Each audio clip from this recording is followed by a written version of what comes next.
Welcome to Moments in the Word. I'm James Tyler, your host, and this afternoon we'll be reading from Jeremiah chapter number 47.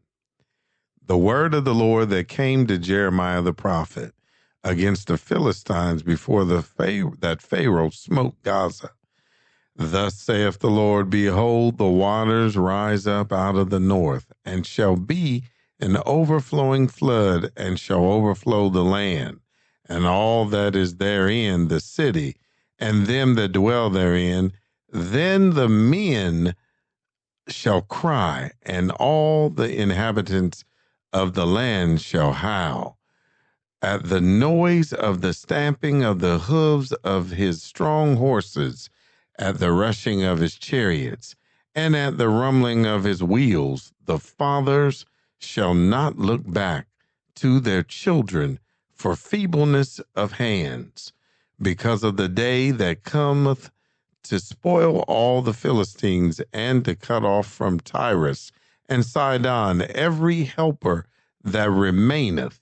For the Lord will spoil the Philistines, the remnant of the country of Sephtor. Baldness is come upon Gaza. Ashkelon is cut off with the remnant of their valley. How long wilt thou cut thyself, O thou sword of the Lord?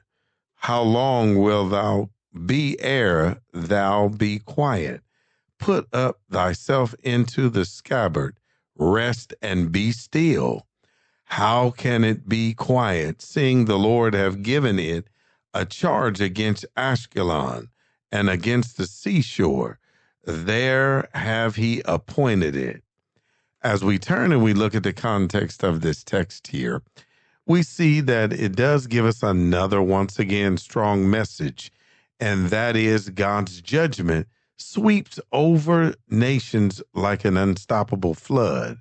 It reminds us that no earthly power, Philistine, Gaza, Ashkelon, or any other can stand against the Lord when he rises to act.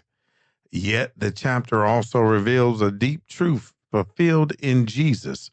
While the sword of the Lord once brought destruction, Jesus absorbs that sword on the cross so that God's judgment no longer falls on us. Jeremiah 47 warns us that sin, pride, and false security will always collapse under God's holiness. But Jesus offers a refuge stronger than any invading army. Today, this text calls us to abandon every false source of strength, run to Christ as our peace, and intercede for a world still drowning in spiritual floods, trusting that the one who once judged the nations now stretches out nailed, pierced hands to save them. I'm James Tyler, coming to you live from the Castle Studios, and welcome again to Moments in the Word. God bless.